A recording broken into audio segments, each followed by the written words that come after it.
Welcome! In front of me I have Huawei Watch 4 active and I'm gonna show you how to uninstall applications on this watch. First we need to wake up the screen on our watch, and you can do it by pressing the crown button.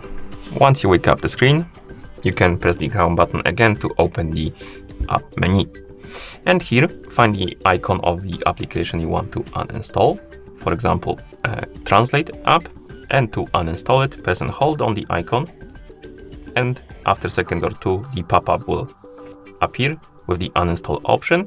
Tap on it, then tap on the check mark to confirm, and the application will be removed from your watch. And once you're done, you can press the crown button to go back to watch face. And that's how you uninstall applications on this watch. Thank you for watching. If you found this video helpful, please consider subscribing to our channel and leaving the like on the video.